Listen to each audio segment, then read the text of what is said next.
जय हिंद साथियों, मैं अंकित कुमार यादव आप सभी का स्वागत करता हूं सृष्टि ज्ञान केंद्र में, जहां हम पढ़ रहे हैं कक्षा 12वीं की पॉलिटिकल साइंस और जिसमें चल रहा है अध्याय 6 जिसका नाम है अंतरराष्ट्रीय संगठन। जिसमें अभी तक हमने ये समझ लिया है कि विश्व को अंतरराष्ट्रीय संगठन की क्या जरूरत है और हमने ये भी जान लिया है कि संयुक्त राष्ट्र संघ का विकास कैसे हुआ। अब हम चल रहे हैं उस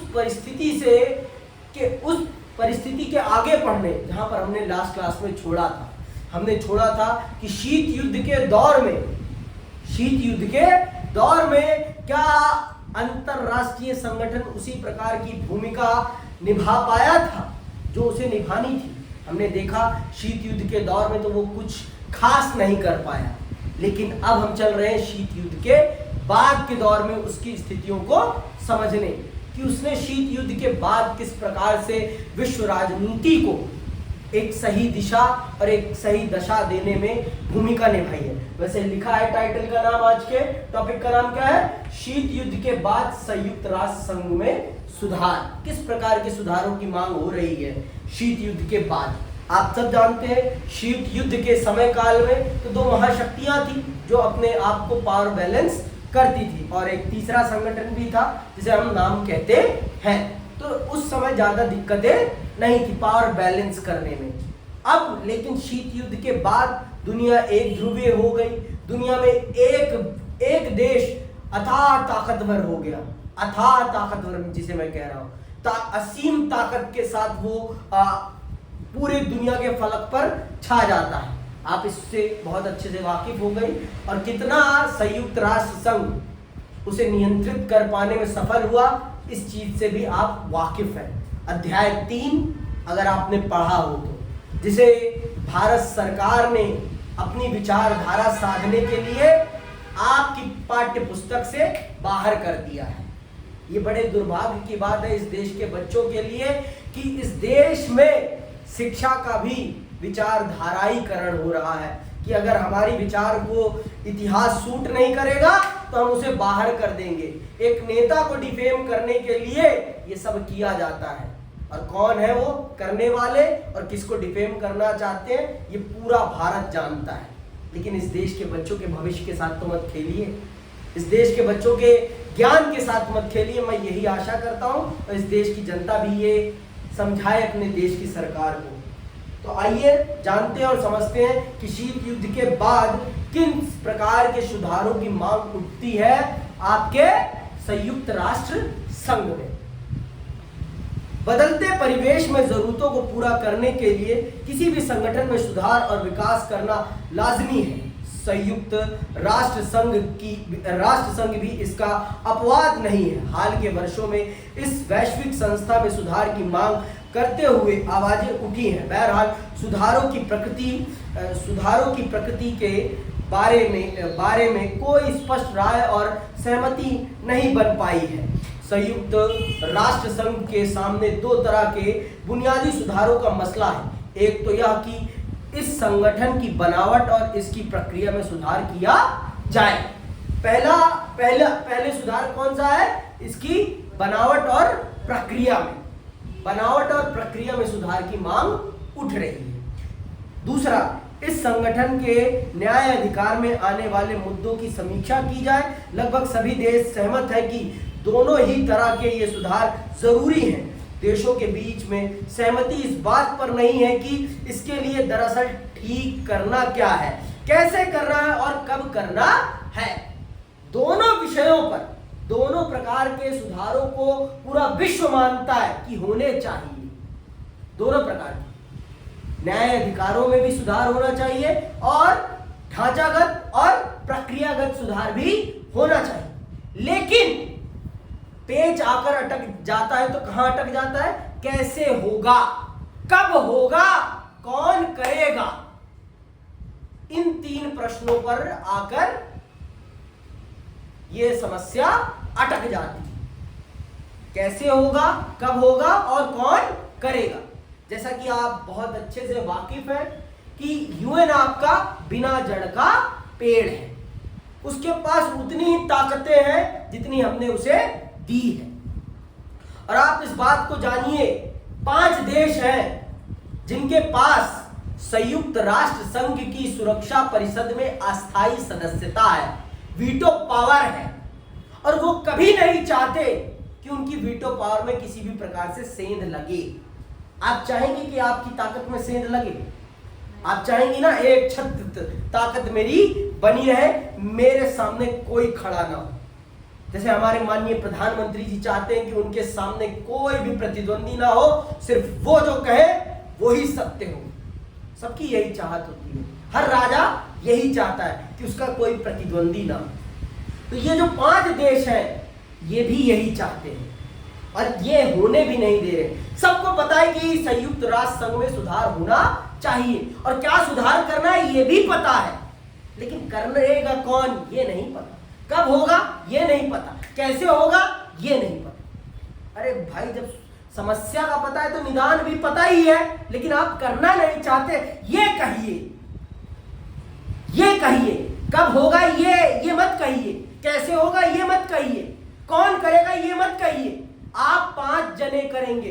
कौन 5 जने? यूएसए, रूस, ब्रिटेन, फ्रांस और चीन।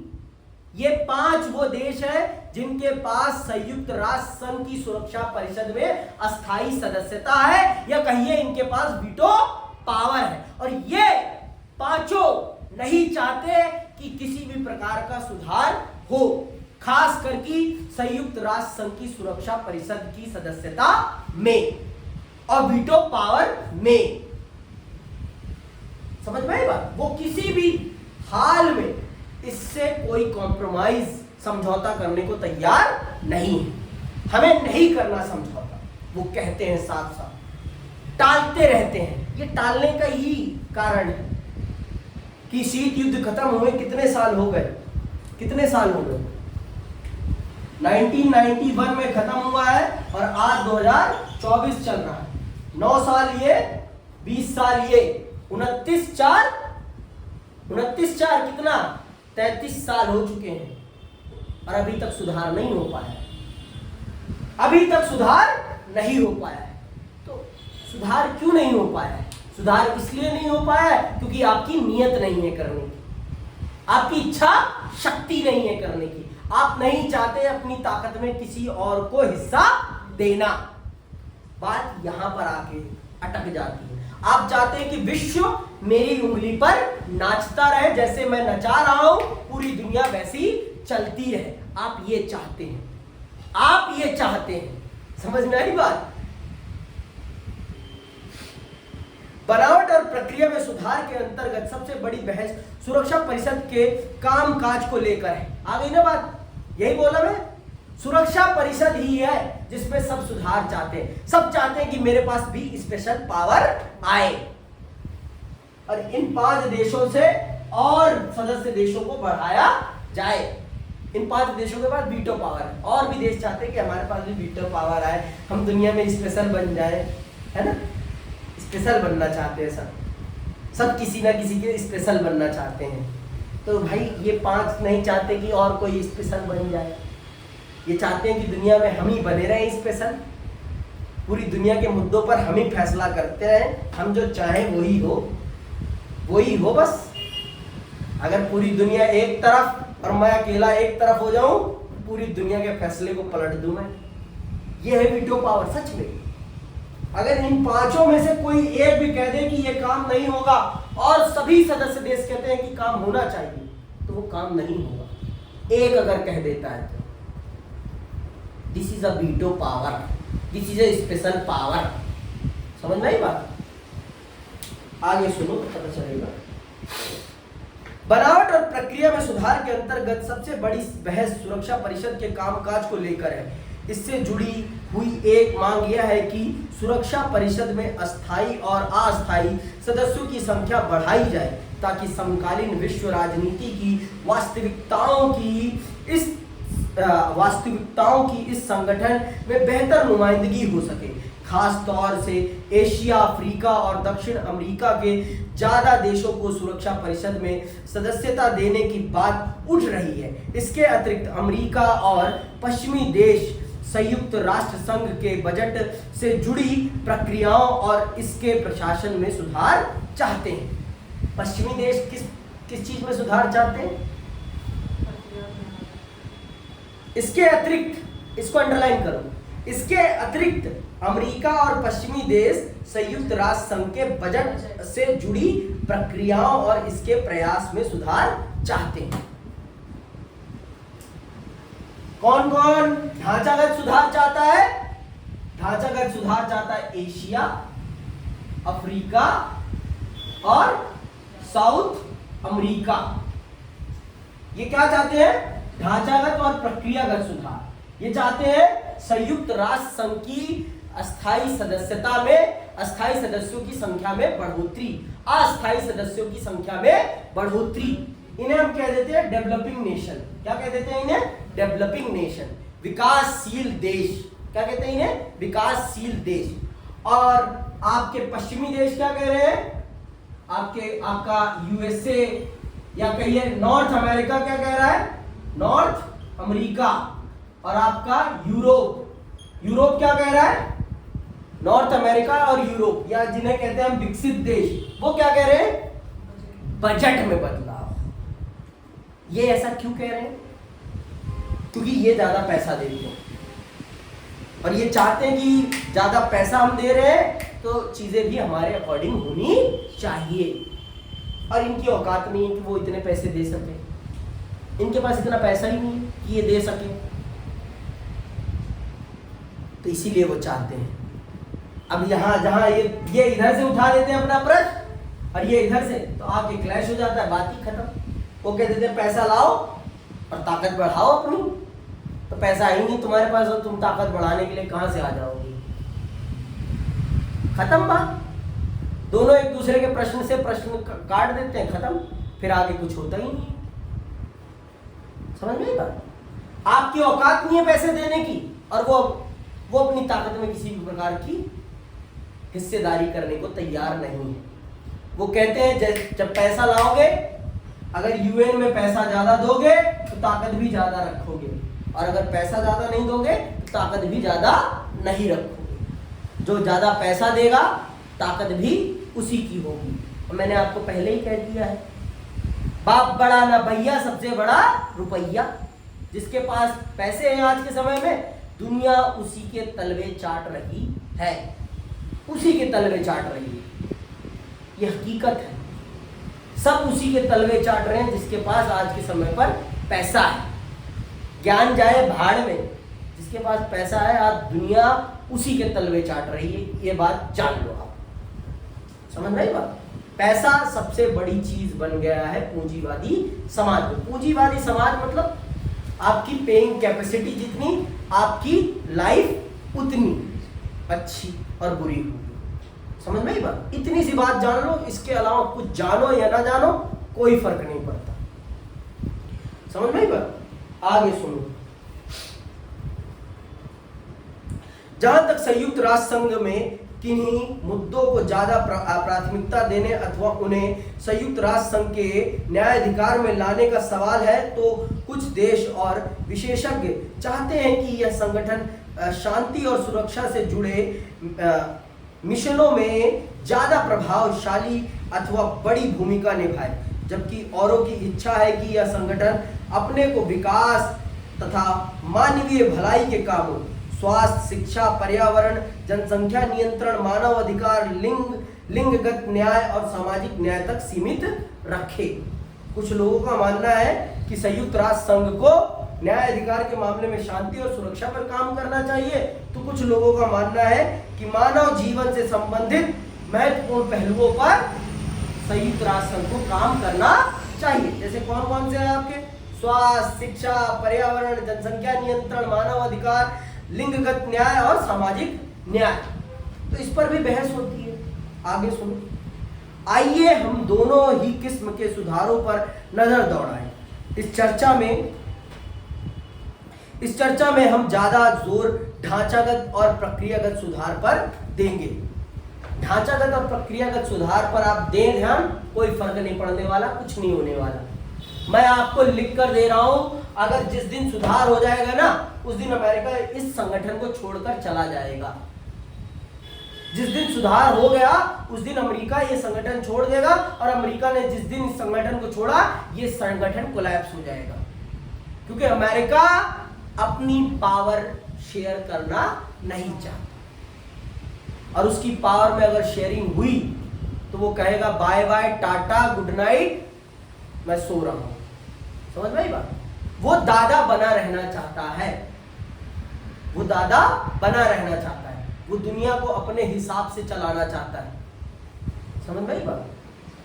अमेरिका अभी प्रेसिडेंट इलेक्शन है ना अमेरिका में, पूरी दुनिया उसे कवर कर रही है। क्यों भाई? क्योंकि अमेरिका का प्रेसिडेंट मैटर करता है पूरी दुनिया के लिए।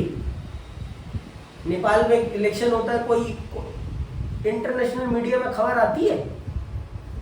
भूटान में इलेक्शन होता है, इंटरनेशनल मीडिया में खबर आती है? साउथ अफ्रीका में इलेक्शन होता है, इंटरनेशनल मीडिया में खबर आती है? चलती है उसकी खबर? हाँ, कनाडा के प्रधानमंत्री का इलेक्शन होता है, पता चलता है? ऑस्ट्रेलिया के पता चलता है? भारत में सुनने को मिलता है इतना? लेकिन अमेरिका के प्रेसिडेंट इलेक्शन पर जितना हमारे देश की मीडिया अपने इलेक्शन पर ध्यान देती है, उतना ही अमेरिका के इलेक्शन पर भी ध्यान देती है। क्यों? क्योंकि अमेरिका पूरी दुनिया को मैटर करता है, क्योंकि वो पूरी दुनिया की राजनीति को होल्ड करता है। समझ आई बात? दुनिया के जितने भी बड़े अंतरराष्ट्रीय संगठन है उस पर उसका प्रभाव है। चाहे आप विश्व बैंक ले लें, चाहे आप IMF ले लें, चाहे आप वर्ल्ड ट्रेड ऑर्गेनाइजेशन ले लें, चाहे आप UN ले लें, इन सभी पर अगर किसी का एक छत्र प्रभाव है तो वो है संयुक्त राष्ट्र राज्य अमेरिका का, यूनाइटेड स्टेट ऑफ अमेरिका, यही नाम उसका, यूनाइटेड स्टेट ऑफ अमेरिका नाम है उसका। उसका नाम अमेरिका नहीं है, उसके नाम में ही उसका वर्चस्व दिखता है। तो अब आप मुझे बताओ, क्या ये चैप्टर महत्वपूर्ण नहीं है? है ना? सरकार ने क्यों काटा? कभी आपने प्रश्न किया? आपके भविष्य से खिलवाड़ है कि नहीं है? फिर भी आपने कभी प्रश्न नहीं किया। हाँ, आपने पढ़ लिया ना, लेकिन आप जैसे बहुत से बच्चों ने तो नहीं पढ़ा ना। उनका क्या दोष है? बस सरकार की विचारधारा को सूट नहीं करता। एक व्यक्ति का दूरदर्शिता दिख जाएगी ना, एक व्यक्ति की दूरदर्शिता दिख जाएगी कि उसने कैसे हिंदुस्तान को विश्व राजनीति का एक उभरता हुआ देश बनाया है, ये दिख जाएगा ना। तो जो गाली देते हैं वो गाली सूट नहीं कर पाएगी, जनता पचा नहीं पाएगी, इसीलिए ऐसा कर दिया गया है। आगे सुनिए। संयुक्त राष्ट्र संघ की स्थापना दूसरे विश्व युद्ध के तत्काल बाद सन 1945 में हुई थी। इस महायुद्ध के बाद विश्व राजनीति की जो सच्चाइयां थी उसी के अनुरूप इसका गठन हुआ, और इसके कामकाज से तत्कालीन विश्व राजनीति की वास्तविकताएं झलकती थी। शीत युद्ध के बाद ये सच्चाइयां बदल गई। 1991 से आए बदलाव में से कुछ निम्नलिखित है। पहला बदलाव क्या हुआ? सोवियत बिखर गया। विश्व की दूसरी सबसे बड़ी ताकत 1991 के बाद दुनिया से गायब हो गई। अब अमेरिका को चुनौती देने वाला कोई नहीं है। अमेरिका एक छत्र विश्व राजनीति का उभरता हुआ नेता बन गया। नेता तो वो पहले भी था, लेकिन एक छत्र शासन जिसे कहते हैं, उसके अलावा कोई नहीं, और आज भी कोई नहीं है। अगर किसी को लगता है कि चाइना उभरती हुई ताकत है तो भूल जाइए, चाइना उभरती हुई ताकत नहीं है। अभी भी इस दुनिया पर अमेरिका का एक छत्र प्रभाव है। अमेरिका सॉफ्ट पावर है, सॉफ्ट तरीके से वो आपके गले को पकड़ के अपने अधीन कर लेता है और आपको पता भी नहीं चलता। और चीन तो जाता है कि गला ही मोड़ देता है, देश ही खत्म कर देता है। चाहे आप देख लो श्रीलंका को बर्बाद कर दिया, चाहे आप देख लो पाकिस्तान को बर्बाद कर दिया। तो यहाँ की जनता उसे पसंद तो नहीं करती ना, लेकिन अमेरिका जिस देश में जाता है उस देश की जनता भी उसे पसंद करने लगती है। उस देश की जनता में भी उस देश के प्रति प्रेम पैदा हो जाता है। देश तो अमेरिका है भाई, देश तो अमेरिका है, लेकिन चीन के प्रति सबको घृणा होती है। तो ये अंतर समझिए आप। चीन अभी भी दुनिया विश्व की ताकत में वो मुकाम नहीं रखता जो अमेरिका रखता है। समझ में आई बात? जो अमेरिका के पास ताकत है वो चीन के पास नहीं है। अमेरिका सबसे ज्यादा ताकतवर है। सोवियत संघ के उत्तराधिकारी राज्य रूस और अमेरिका के बीच अब संबंध कहीं ज्यादा सहयोगात्मक है। चीन बड़ी तेजी से एक महाशक्ति के रूप में उभर रहा है। भारत भी तेजी से इस दिशा में अग्रसर है। एशिया की अर्थव्यवस्था अप्रत्याशित दर से तरक्की कर रही है। अनेक नए देश संयुक्त राष्ट्र संघ में शामिल हुए हैं। ये देश सोवियत संघ से आजाद हुए देश है अथवा पूर्वी यूरोप के भूतपूर्व साम्यवादी देश हैं। विश्व के सामने चुनौतियों की एक पूरी नई कड़ी, नरसंहार, गृह युद्ध, जातीय संघर्ष, आतंकवाद, परमाणुविक प्रसार, जलवायु में बदलाव, पर्यावरण की हानि, महामारी मौजूद है। विश्व के सामने ये सारी नई चुनौतियां आन खड़ी हुई है। ऐसी दशा में जब शीत युद्ध का अंत हो गया था तो विश्व के सामने सवाल था कि क्या संयुक्त राष्ट्र संघ का होना पर्याप्त है? जो कुछ करना जरूरी है, क्या उसे करने में संयुक्त राष्ट्र संघ सक्षम है? इसे क्या करना चाहिए और कैसे करना चाहिए? संयुक्त राष्ट्र संघ बेहतर ढंग से काम कर सके, इसके लिए कौन से सुधार जरूरी हैं? पिछले 15 सालों से इसके सदस्य देश इन प्रश्नों के व्यवहारिक और संतोषजनक उत्तर ढूंढने की कोशिश कर रहे हैं और करते रहेंगे। कभी उनको संतोषजनक उत्तर नहीं मिलने वाला, क्योंकि अमेरिका कभी उत्तर को अप्लाई होने ही नहीं देगा। उत्तर तो सबको पता है, उत्तर तो सबको पता है कि हाँ भाई, संयुक्त राष्ट्र संघ को एक लोकतांत्रिक संगठन बनाना चाहिए। संयुक्त राष्ट्र संघ की सुरक्षा परिषद को भी एक लोकतांत्रिक संगठन बनाना चाहिए। लेकिन वो लोकतांत्रिक संगठन कभी बन ही नहीं पाएगा, वो कभी बन ही नहीं पाएगा, क्योंकि ये 5 देश अपनी पावर शेयर नहीं करना चाहते। हम तो नहीं बांटेंगे अपनी ताकत, चाहे तुम कितना भी दम लगा लो। ये 5 देश सीधे गाना गाते हैं और कहते हैं, इनके दिमाग में क्लियर है कि जिस दिन पावर बटी उस दिन हम इसको छोड़कर चन्ना मेरे या कर देंगे। ये सच है, चन्ना मेरा या करके निकल जाएगा और अमेरिका फिर दूसरा संगठन बनाएगा, फिर दुनिया उसी के पीछे चल पड़ेगी। समझ में बात? ये देखो, राजनीति अनएक्सपेक्टेड होती है। ये मैं अपने अनुमान के दम पर कह रहा हूँ। मुझे का नहीं पता कि कल क्या हो जाए, कल सुनामी आ जाए, अमेरिका पूरा बर्बाद हो जाए, क्या पता? किसी को क्या पता? ना मुझे पता, ना आपको पता।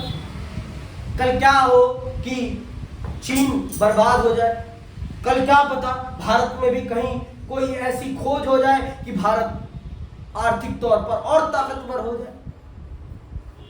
समझ में बात? कुछ पता नहीं है आज के समय में, ठीक है? कुछ भी पता नहीं। आते हैं अब प्रक्रिया और ढांचे में सुधार। सब बता दिया, प्रक्रिया और ढांचे में क्या सुधार करना है, प्रक्रिया में क्या सुधार करना है, ढांचे में क्या सुधार। सदस्य देशों की संख्या बढ़ानी है और वो बढ़ने वाली कभी है ही नहीं। अमेरिका कभी बढ़ने ही नहीं देगा, और बढ़ेगा तो भारत का उसमें नंबर नहीं है। एशिया के 2 देश पहले से ही हैं, एशिया के 2 देश पहले से ही हैं। और अगर पहले नंबर आएगा भी तो किसका आएगा? अफ्रीका और लैटिन अमेरिका का आएगा। लैटिन अमेरिका का आएगा ना भाई, इनके तो एक भी देश शामिल नहीं है। पहले तो इनको मिलना चाहिए प्रतिनिधित्व, फिर कहीं जाके भारत का। और भारत की इतनी आर्थिक ताकत भी नहीं है कि वो उतना डोनेट भी कर पाए, किसी की भी नहीं है उन 5 देशों के अलावा। सबसे ज्यादा पैसा अमेरिका ही देता है संयुक्त राष्ट्र संघ को। तो अमेरिका क्यों अपनी ताकत को बंटवाएगा भाई? साफ सीधी बात है, नहीं बांट रहा मैं, जो करना है कर लो। सीधी बात बोल दे यार, क्यों मूर्ख बनाता है सबको? पर मूर्ख बना के रखेगा तभी तो दुनिया उसके प्यार में डूबी रहेगी ना। मोहब्बत है ये खेल मूर्ख बनाने का, और अमेरिका ने सबको अपनी मोहब्बत में डालकर मूर्ख बना रखा है। समझ में आई बात? गिफ्ट लेते रहो और मूर्ख बने रहो, बस मेरे प्यार में डूबे रहो, है ना, आशिकी करते रहो। अमेरिका से एक सनम चाहिए दिल लगी के लिए, है ना। आगे देखो, सुधार होने चाहिए, क्या लिखता है भाई हमारा, सुधार होने चाहिए। इस सवाल पर व्यापक सहमति है, लेकिन सुधार कैसे किया जाए, लेकिन सुधार कैसे किया जाए का मसला कठिन है। लेकिन सुधार कैसे किया जाए का मसला कठिन है। कैसे होगा सुधार, ये नहीं पता। सुधार होना चाहिए ये पता है भाई। जब प्रॉब्लम पता है तो दवाई भी पता चल जाएगी, अगर खोजना चाहोगे। खोज भी लिए हो, लेकिन अमेरिका उसको होने ही नहीं देगा। वो चाहता है कि बीमार रहो, मेरे प्यार में तुम बीमार रहो। वो नहीं चाहता कि तुम ठीक हो, क्योंकि ठीक हो जाओगे तो दिक्कत हो जाएगी उसकी ताकत के लिए, है ना। भूल जाओगे, तुम नया आशिक खोज लोगे, हैं।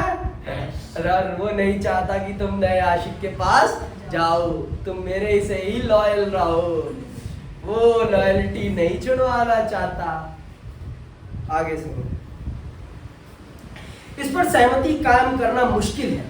यहाँ हम संयुक्त राष्ट्र संघ की सुरक्षा परिषद में सुधार पर जारी बहस की थोड़ी चर्चा करेंगे। सन 1992 में संयुक्त राष्ट्र संघ की आम सभा में एक प्रस्ताव स्वीकृत हुआ।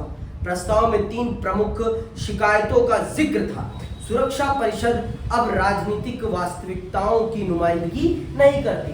वो उसी दिन से नहीं कर रही जिस दिन से बनी है, उसी दिन से नहीं कर रही वो। अरे भाई, 5 देश दुनिया के पूरे विश्व के फैसले को पलट सकते हैं। उनका मन अगर नहीं, उसका मन नहीं है भाई कि ये होना चाहिए, चाहे दुनिया के सब देश तैयार हो जाए, उनमें से भी 4 तैयार हो जाए, अगर एक का मन नहीं है तो नहीं होगा वो काम। कहां से सही है भाई ये कौन सा लोकतंत्र है? ये किस बात का अंतरराष्ट्रीय संगठन पे? सबकी बात तो सुनी नहीं जा रही, तो किस बात का अंतरराष्ट्रीय संगठन? दूसरा प्रश्न क्या उठा है, शिकायत क्या थी दूसरी? इसके फैसलों पर पश्चिमी मुल्कों और हितों की छाप होती है और इन फैसलों पर चंद देशों का दबदबा होता है। ये यथार्थ है और इस यथार्थ को कोई बदल नहीं सकता, क्योंकि वो ज्यादा पैसे देते हैं। वो कह तो रहे हम ढांचागत सुधार करने के लिए तैयार है, आप आर्थिक सुधार भी करवाइए, पहले आप पैसा ज्यादा दीजिए, हम सुधार करने के लिए तैयार हैं। लेकिन आपकी औकात नहीं है कि आप खर्चा उठा सकें, तो वो भी कहते हैं जब औकात नहीं है खर्चा उठाने की तो बात मत करो सुधार करने की। सीधी बात, नो बकवास। समझ में आई बात? ये तो सच है भाई कि इन यूरोपीय देशों ने दुनिया को लूटा तो है, लेकिन अब दुनिया में जो बर्बादी हो रही है उसमें खर्चा देने के लिए तैयार नहीं है। अगर आप देखो कि दुनिया में सबसे ज्यादा पर्यावरण को किसी ने नुकसान पहुंचाया तो किसने? इन पश्चिमी देशों ने, यूरोपीय देशों ने, है ना। पूरी दुनिया को बर्बाद करा तो इन्होंने करा। लेकिन अब उसे ठीक करने का जब समय आया है और पैसे देने की बारी आती है, हमने तो कुछ किया ही नहीं है, ये हो जाता है इनका। हमने तो दुनिया को सुधारा था। किसको मूर्ख बनाते हो भाई? तुम चोर थे, तुमने चोरी करी है, तुमने सुधारा कुछ नहीं है। तुम किसी भी देश को उस देश में गए, उस देश की बहुमूल्य चीजों को चुरा कर अपने देश में लाए और आज उसे म्यूजियम में रख के बहुत प्राउडली दिखाते हो। शर्म नहीं आती? नहीं आती ना, यही तो दिक्कत है। वो प्राउडली कहते हैं हमारा है, हमने तुम्हें सभ्यता सिखाई है, और हम मूर्ख आज भी उनकी सभ्यता में चल रहे हैं। आज तक हम अपनी भाषा को सम्मान नहीं दे पाए। कल हिंदी दिवस है, हिंदी दिवस है कल, मनाओ हिंदी दिवस, कर लो हिंदी दिवस। कुछ नहीं होने वाला, कुछ नहीं होने वाला भाई हिंदी दिवस से। हिंदी का तब कुछ होगा जब हम अपनी सोच बदलेंगे, और जब तक हम अपनी सोच नहीं बदलेंगे, हिंदी दिवस मनाओ और हिंदी दिवस के दिन हिंदी में बोलकर और दिन हिंदी की बेइज्जती करते रहो। बस इतना ही होगा इस देश में, इसके अलावा कुछ नहीं हो सकता। आगे सुनिए। तो ये सुधार, ये शिकायतें थी, ये शिकायतें की दुनिया ने किससे करी भाई? उन्हीं से करी जो ये करते हैं आपके साथ। अब आप बताओ, जो आप पर अत्याचार कर रहा है उसी के पास आप शिकायत भी लेके गए हो उसकी कि भाई तू मुझ पर अत्याचार कर रहा है, तो अपेक्षा करते हो कि आपको न्याय मिलेगी? है? संयुक्त राष्ट्र संघ के ढांचे में बदलाव की इन बढ़ती हुई मांगों के मद्देनजर 1 जनवरी 1997 को संयुक्त राष्ट्र संघ के महासचिव कोफी अन्नान ने जांच शुरू करवाई कि सुधार कैसे कराए जाएं। मिसाल के तौर पर यही कि क्या सुरक्षा परिषद के नए सदस्य चुने जाने चाहिए। इसके बाद के सवाल में सुरक्षा परिषद के अस्थायी और अस्थायी सदस्यों के लिए मानदंड सुझाए गए। इनमें से कुछ निम्नलिखित है। सुझाव आए कि एक नए सदस्य को बड़ी आर्थिक ताकत होना चाहिए, बड़ी सैन्य ताकत होना चाहिए, संयुक्त राष्ट्र संघ के बजट में ऐसे देश का योगदान ज्यादा हो, आबादी के लिहाज से बड़ा राष्ट्र हो, ऐसा देश जो लोकतंत्र और मानव अधिकार का सम्मान करता हो, यह देश ऐसा हो कि अपने भूगोल, अर्थव्यवस्था और संस्कृति के लिहाज से विश्व की विविधता की नुमाइंदगी करता हो। इन सारे मापदंडों पर भारत खरा उतरता है, फिर भी भारत इसका सदस्य देश नहीं है। इन मानदंडों में जो ये आपका है कि ये जो आपका 2, 2, 4, 5वां है, ऐसा देश जो लोकतंत्र और मानव अधिकार का सम्मान करता हो। चीन तो इस पे खरा ही नहीं उतरता, चीन तो इस पे खरा ही नहीं उतरता। लेकिन इलेक्शन तो वहां भी होते हैं ना नाम वाले, और चीन मोटा पैसा तो देता है। बात यहाँ आ गया, मानदंड बनाए तो गए बहुत सामान्य है और बहुत से देश इसको पूरा भी नहीं कर पाते। बड़ी सेना होनी चाहिए, बड़ी सेना बहुत सारे देशों के पास है भी नहीं, समझ रहे हो? तो ये बना तो दिए गए हैं नए सदस्य देशों की एंट्री के लिए, लेकिन एंट्री आप क्लोज ही समझो।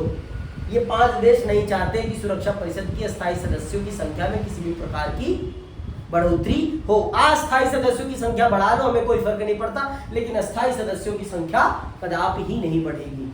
और अगर बढ़ेगी भी तो भारत को पहले नहीं मिलने वाला मौका, नहीं मिलने वाला। साफ सीधी बात, ढोल पीट लो कुछ नहीं होने वाला, समझ में आई बात?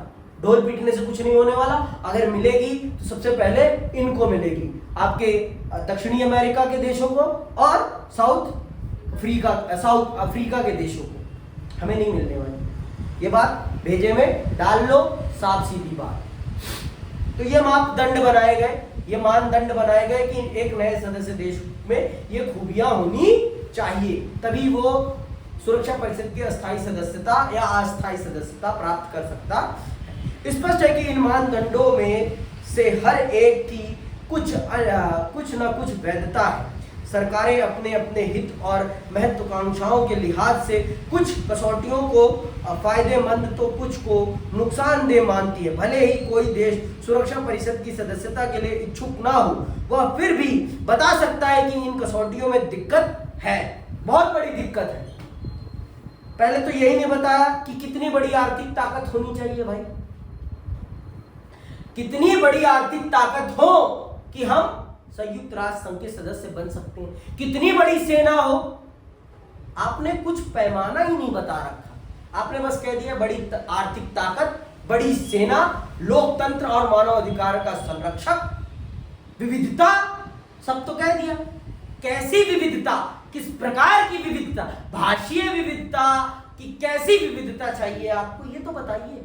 और कितनी बड़ी सेना होनी चाहिए, कितनी बड़ी सेना, कितनी बड़ी आर्थिक ताकत होनी चाहिए, तब जाकर आप सदस्यता देंगे। आपने ये तो बताया ही नहीं भाई। पास होने के लिए आपने आप सबको एक बताया गया ना कि मिनिमम इतने आएंगे तो आप पास हो जाएंगे। मिनिमम बता तो रखा है ना, आपने तो कोई क्राइटेरिया ही नहीं बता रखा, बस आपने कह दिया कि हाँ भाई बड़ी ताकत बन जाओगे तो सदस्य देश बन। कितनी बड़ी बने भाई, कितना बड़ा बने कि आप हमें सदस्यता देंगे, आपने ये तो बताया ही नहीं कहीं। आप सिर्फ हमें मूर्ख बनाना चाहते हैं, आप हमें सदस्य बनाना नहीं चाहते, आप कुछ भी स्पष्ट नहीं करना चाहते। साफ सीधी बात, आप हमारे मुंह पर तमाचा मारना चाहते हैं और कहना चाहते हैं कि जाओ, आपके बस की नहीं है, आपकी योग्यता नहीं है। सीधी बात कहो ना, ये घुमा के क्यों कान पकड़ रहे हो? सीधा पकड़ो, काम खत्म करो। क्या मतलब है ये घुमाने की बात?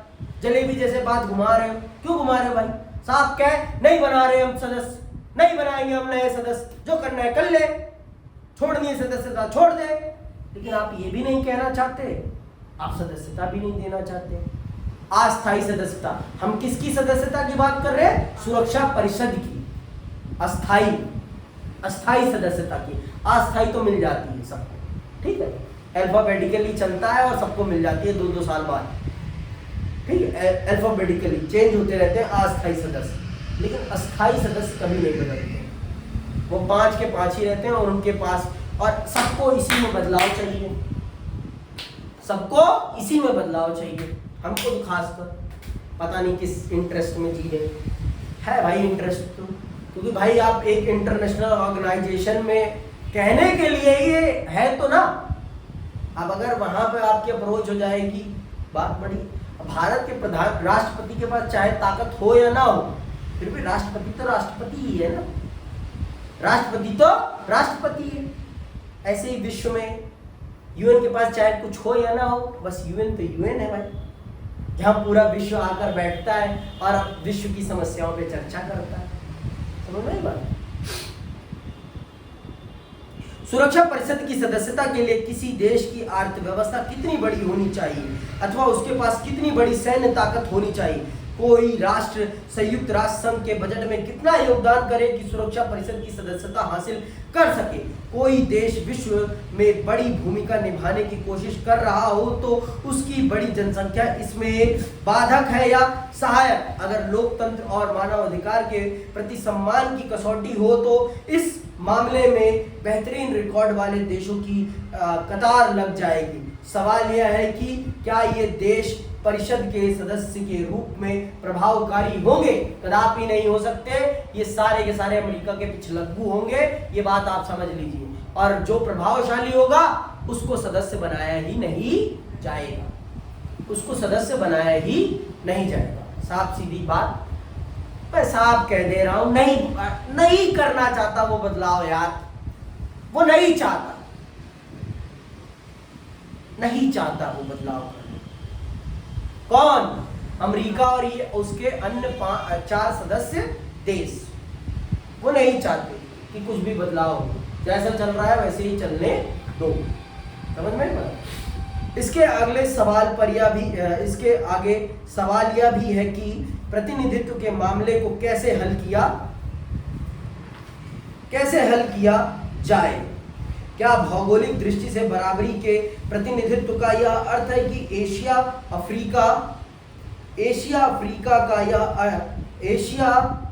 अफ्रीका, लातिन अमेरिका और काइबेरियाई क्षेत्र की एक सीट सुरक्षा परिषद में होनी चाहिए? एक प्रश्न यह भी है कि क्या महादेश के बजाय क्षेत्र और उपक्षेत्र को प्रतिनिधित्व का आधार बनाया जाए? प्रतिनिधित्व का मसला भूगोल के आधार पर क्यों हल किया जाए? आर्थिक विकास को आधार मानकर यह मसला क्यों नहीं हल किया जाए? आ गए ना, अब आपस में ही लड़ मरेंगे, आपस में ही लड़ मरोगे। अब आप मान लो वो मान भी लेते हैं कि हाँ भाई भौगोलिक आधार पर हम सदस्यता देने के लिए तैयार हैं, तो आप कहोगे भौगोलिक आधार पर क्यों? इस आधार पर दो, इस आधार पर दो। जैसे गरीब में ही लड़ मर जाता है, अमीर ऊपर बैठ के चिल करता रहता है, मालिक नौकरों को नौकरों से लड़ा देता है और आराम से चिल करता है। वही वाला हाल है, नए सदस्यों को आपस में लड़ा देता है, फिर ऊपर बैठकर चिल करता है अमेरिका। आराम से लड़ो, पहले तुम अपने बीच में मैटर सॉल्व कर लो कि किस आधार पर तुम्हें मिले, फिर आना मेरे पास। भौगोलिक आधार पर सदस्यता दी जाए या क्षेत्रीय आधार पर या फिर प्रभावशालिता के आधार पर, देख लो पहले तो, फिर मेरे पास आना, फिर मैं बताऊंगा कि सदस्यता मिलेगी या नहीं मिलेगी। आगे देखो, क्या विभिन्न संस्कृतियों या सभ्यताओं को ज्यादा संतुलित ढंग से प्रतिनिधित्व दिया जाए? कोई विश्व को सभ्यता या संस्कृति के आधार पर बांटकर कैसे देख सकता है, जब किसी एक ही राष्ट्र के भीतर भिन्न संस्कृति धाराएं उपस्थित होती हैं? इसी से जुड़ा एक मसला सदस्य की प्रकृति को बदलने का था। मिसाल के तौर पर कुछ का जोर था कि 5 अस्थायी सदस्यों को दिया गया निषेधाधिकार खत्म होना चाहिए। अनेकों का मानना था कि निषेधाधिकार लोकतंत्र और संप्रभुत्व राष्ट्रों के बीच बराबरी की धारणा से मेल नहीं खाता। अंततः यह संयुक्त राष्ट्र संघ के लिए उचित या प्रासंगिक नहीं। और जिस दिन वीटो पावर खत्म हो जाएगी उस दिन ये 5 सदस्यता ही छोड़ देंगे। ये अगर पैसा ज्यादा दे रहे हैं तो कुछ विशेष पावर के लिए तो दे रहे हैं ना भाई, हैं? ऐसे थोड़ी ना दे रहे हैं पैसा एक्स्ट्रा फ्री फंड में, ये ले ले तू पैसा मेरा। ऐसी जब आप किसी को एक्स्ट्रा पे कर रहे हो तो कुछ एक्स्ट्रा चाहोगे भी तो ना, है? अगर एक्स्ट्रा नहीं मिलेगा आपको कुछ तो आप क्यों पे करोगे? क्यों पे करोगे भाई? साफ सीधी बात है, मुझे एक्स्ट्रा मिलेगा कुछ तभी तो मैं एक्स्ट्रा पे करूंगा ना। जिस दिन से ये जो दुनिया के बहुत सारे देश कर रहे हैं, निषेधाधिकार समाप्त हो जाना चाहिए, वीटो पावर समाप्त हो जानी चाहिए इन 5 देशों की, खत्म कर लो, देख लो फिर ये संगठन बसता है कि नहीं बसता, पता चल जाएगा तुम्हें, पता चल जाएगा अगले दिन ही कि वीटो पावर खत्म होते मानिए अमेरिका कहाँ गया, सबको पता चल जाएगा। ये बात बहुत स्पष्ट है कि अमेरिका तभी तक इस संगठन में है जब तक उसके पास स्पेशल पावर है, और भी 4 अन्य देश इसीलिए हैं। जब तक उनके पास उनकी स्पेशल पावर है तभी तक वो इसके सदस्य हैं, और जिस दिन उनकी ये स्पेशल पावर खत्म उस दिन वो इसकी सदस्यता छोड़ देंगे। और वो बंटवारा भी नहीं करना चाहते अपने ताकत में किसी के साथ, साफ सीधी बात। वो अस्थायी सदस्यों की संख्या बढ़ा सकते हैं लेकिन अस्थायी सदस्यों की संख्या कदापि नहीं बढ़ाएंगे, और बढ़ाएंगे भी तो ऐसे देश को लाएंगे जो उनके प्रभाव में हो, उनके अकॉर्डिंग चलता हो। सुरक्षा परिषद में 5 अस्थायी और 10 अस्थायी सदस्य हैं। दूसरे विश्व युद्ध के बाद दुनिया की स्थिरता दुनिया में स्थिरता कायम करने के लिए संयुक्त राष्ट्र संघ के घोषणा पत्र में 5 अस्थायी सदस्यों को विशेष हैसियत दी गई। 5 अस्थायी सदस्यों को मुख्य फायदा था कि सुरक्षा परिषद में उनकी सदस्यता अस्थायी होगी और उन्हें वीटो का अधिकार होगा। अस्थायी सदस्य 2 वर्ष के लिए चुने जाते हैं और इस अवधि के बाद उनकी जगह नए सदस्यों का चयन होता है। 2 साल की अवधि तक अस्थायी सदस्य रहने के तत्काल बाद किसी देश को फिर से इस पद के लिए नहीं चुना जा सकता। अस्थायी सदस्यों का निर्वाचन इस तरह से होता है कि विश्व के सभी महादेशों का प्रतिनिधित्व हो सके। सबसे महत्वपूर्ण बात यह है कि अस्थायी सदस्यों को वीटो का अधिकार नहीं है। सुरक्षा परिषद में फैसला मतदान के जरिए होता है। हर सदस्य को 1 वोट का अधिकार होता है। बहरहाल अस्थायी सदस्यों में से कोई एक अपने विशेषाधिकार का प्रयोग कर सकता है और इस तरह वह किसी फैसले को रोक सकता है, भले ही अन्य अस्थायी सदस्यों और सभी अस्थायी सदस्यों ने उस फैसले के पक्ष में मतदान किया हो। मैंने भी यही कहा कि चाहे दुनिया का हर देश तैयार हो, लेकिन अगर अस्थायी सदस्यों में से किसी एक को भी वो काम पसंद नहीं आ रहा तो वो काम होने वाला नहीं है, वो काम किसी भी कीमत पर होने वाला नहीं है। ये बात बखूबी जान लो। निषेधाधिकार को समाप्त करने की मुहिम तो चली है, लेकिन इस बात की भी समझ बनी है कि अस्थायी सदस्य ऐसे सुधार के लिए शायद ही राजी होंगे। शीत युद्ध भले ही समाप्त हो गया हो, लेकिन संभव है कि विश्व अभी इतने आमूल-चूल बदलाव के लिए तैयार ना हो। इस बात का खतरा है कि वीटो ना हो तो सन 1945 के समान इन ताकतवर देशों की दिलचस्पी संयुक्त राष्ट्र संघ में ना रहे। इससे बाहर रहकर वे अपनी रुचि के अनुसार काम करें और इनके जुड़ाव अथवा समर्थन के अभाव में यह संगठन प्रभावकारी ना रह जाए। और ये सच है, जिस दिन ये निकल जाएंगे इसकी महत्वता अपने आप समाप्त हो जाएगी। इसकी महत्वता किसकी? संयुक्त राष्ट्र संघ की महत्वता अपने आप समाप्त हो जाएगी। तो ये बात बहुत अच्छे से जान लो और समझ लो कि इसकी महत्वता तभी तक है जब तक ये देश इसमें सम्मिलित है। और जिस दिन इन्होंने इस पर कहा कि अब हम इसके सदस्य नहीं, उस दिन से इसकी वैल्यू अपने आप खत्म, अपने आप खत्म। समझ में आई बात? अब आते हैं संयुक्त राष्ट्र संघ का न्याय अधिकार। संयुक्त राष्ट्र संघ का न्याय अधिकार क्या है? ये न्याय अधिकार ये भी जान लेते हैं। सदस्यता का सवाल एक गंभीर सवाल है, लेकिन इसके अलावा भी विश्व के सामने कुछ ठोस मसले हैं। संयुक्त राष्ट्र संघ ने जब अपने अस्तित्व के 60 साल पूरे किए तो इसके सभी सदस्य देशों के प्रमुख इस सालगिरह को मनाने के लिए 2005 के सितंबर में इकट्ठे हुए। इस अवसर पर मौजूदा स्थितियों की समीक्षा हुई। इस बैठक में शामिल नेताओं ने बदलते हुए परिवेश में संयुक्त राष्ट्र संघ को ज्यादा प्रासंगिक बनाने के लिए निम्नलिखित कदम उठाने का फैसला किया। शांति संस्थापक आयोग का गठन। यदि कोई राष्ट्र अपने अधिकारों को अपने नागरिकों को अत्याचार से बचाने में असफल हो जाए तो विश्व बिरादरी इसका उत्तरदायित्व ले। इस बात की स्वीकृति। मानव अधिकार परिषद की स्थापना। शताब्दी विकास लक्ष्य को प्राप्त करने पर सहमति। हर रीति के आतंकवाद की निंदा। एक लोकतंत्र कोष का गठन। न्यायसिता परिषद को समाप्त करने पर सहमति। इन सब बातों पर सहमति बनी, लेकिन काम कुछ नहीं हुआ। काम कुछ नहीं होता। सहमति तो बहुत बातों पे बन जाती है, सहमति तो ढांचागत सुधार पर भी बनी है, लेकिन हुआ? आज 33 साल हो गए हैं।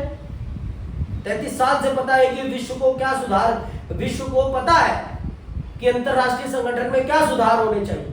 हुए सुधार? नहीं हुए। तो ये भी सुझाव आ गए, सब सहमत हो गए, लेकिन काम हुआ? नहीं हुआ। अमेरिका जहां मानव अधिकारों का उल्लंघन करता है, क्या वहां यूएन बोलता है? यूक्रेन और रशिया में देख लो, हमास और इजराइल में देख लो, क्या बोल रहा है यूएन? कुछ बोल पा रहा है? ताकत और पैसे के आगे बाबा चुप हो जाते हैं, शांति की मुद्रा में चले जाते हैं। बोलो जय बाबा की, हो जाता है उनका, वो भी खचरे बन जाते हैं। खचरा देखा है कचरे को, है? जय बाबा की। यह समझना कठिन नहीं है कि ये मुद्दे भी संयुक्त राष्ट्र संघ के लिए बड़े पेचीदा हैं। शांति संस्थापक आयोग को क्या करना चाहिए पता ही नहीं है। बन गया है संगठन, उसे पता ही नहीं है क्या करना है, कैसे काम करना है। तो भाई बनाया ही क्यों जब उसे पता ही नहीं है कि उसको किस प्रकार के कामों को अंजाम देना है? तो बनाने का क्या फायदा फिर? बस कहने के लिए बन गया है शांति सहयोग संगठन। दुनिया में बहुत से झगड़े चल रहे हैं, या आयोग किसमें दखल दे? हर झगड़े में दखल देना क्या इस आयोग के लिए उचित अथवा संभव होगा? अब इसे पता ही नहीं किस प्रकार के मामलों में इसे इंटरफेयर करना है और किस प्रकार के मामलों में इंटरफेयर नहीं करना। तो बताओ ना भाई कि कैसे मामलों में तुझे बोलना है, कैसे मामलों में नहीं बोलना। ये बताएगा कौन? बताएगा कौन? हम बताएंगे। कौन बताएगा? हम, अर्थात सदस्य देश बताएंगे। क्योंकि संयुक्त राष्ट्र संघ क्या है? संयुक्त राष्ट्र संघ बिना जड़ का पेड़ है, बिना जड़ का पेड़ है। समझ रहे हो? ठीक इसी तरह यह सवाल भी पूछा जा सकता है कि अत्याचारों से निपटने में विश्व बिरादरी की जिम्मेदारी क्या होगी? मानव अधिकार क्या है और इस बात को कौन तय करेगा कि किस तरह का मानव अधिकार उल्लंघन हो रहा है? मानव अधिकार उल्लंघन की दशा में क्या कार्रवाई की जाए, इसे कौन तय करेगा? बहुत से देश अब भी विकासशील जगत का हिस्सा है। ऐसे में सतत विकास लक्ष्य में निर्धारित विकास संबंधी महत्वाकांक्षी लक्ष्यों को मानक बनाना कहां तक व्यवहारिक है? क्या आतंकवाद की कोई सर्वमान्य परिभाषा हो सकती है? संयुक्त राष्ट्र संघ लोकतंत्र को बढ़ावा देने में धन का इस्तेमाल कैसे करेगा? ऐसे ही और भी सवाल किए जा सकते हैं। बस सवाल करो, उत्तर कुछ नहीं मिलेगा। इसलिए मैं कहता हूं संयुक्त राष्ट्र संघ क्या है? बिना जहर वाला सांप।